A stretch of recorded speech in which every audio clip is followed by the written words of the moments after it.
ओम नमः शिवाय। कार्तिक का महीना चल रहा है। आंवला नवमी आने वाली है। इस दिन आंवले के वृक्ष की पूजा होती है। आंवला नवमी की कथा इस प्रकार है। एक गांव में एक दरिद्र ब्राह्मणी रहती थी। वह बड़ी मुश्किल से अपना जीवन यापन करती थी। एक दिन आदि शंकराचार्य उस बुढ़िया के यहाँ भिक्षा मांगने के लिए आए। बुढ़िया के पास भिक्षा में देने के लिए कुछ भी न था। उसने बाबा से कहा, बाबा मेरे पास तो कुछ भी नहीं है, सिर्फ ये एक आंवला है, आप इसे ही ग्रहण कीजिए। आदि शंकराचार्य को उस बुढ़िया की दयनीय स्थिति देखकर बहुत ही दुख हुआ। उन्होंने माता लक्ष्मी का आह्वान किया। माता लक्ष्मी तत्काल प्रकट हुई और पूछने लगी, वत्स आपने मेरा आह्वान क्यों किया? शंकराचार्य ने कहा, माता लक्ष्मी आपसे विनती है कि आप इस बुढ़िया की दरिद्रता को दूर कीजिए। माता लक्ष्मी बोली, आदि शंकराचार्य इसके पिछले जन्म के कर्म बहुत ही खराब थे, जिसके कारण इसे यह दरिद्र स्थिति प्राप्त हुई है, इसलिए मैं इसके लिए कुछ भी नहीं कर सकती।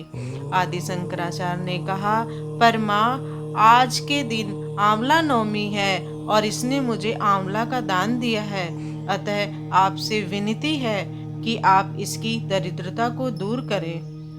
इस पर माता लक्ष्मी बोली, ठीक है पुत्र, जैसा तुम चाहते हो मैं वैसा ही करती हूँ। इतना कहते ही उस बुढ़िया के आंगन में सोने की वर्षा होने लगी, जिसके फलस्वरूप उस बुढ़िया की दरिद्रता दूर हुई। तब माता लक्ष्मी बोली, पुत्र आज से मैं एक वरदान देती हूँ। आंवला नवमी के दिन जो भी आंवले का दान करेगा और आंवले के वृक्ष के नीचे प्रदोष काल में बैठकर घी का दीपक जलाकर कनकधारा स्तोत्र का जाप करेगा, मैं उसके भंडार भरूंगी। आदि शंकराचार्य ने ही कनकधारा स्तोत्र से माँ की स्तुति कर कर माँ को उस बुढ़िया के लिए प्रसन्न किया था।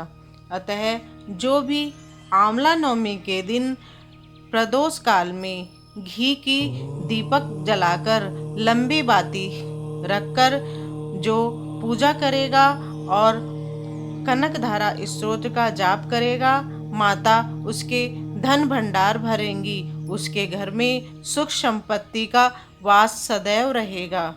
नमः शिवाय।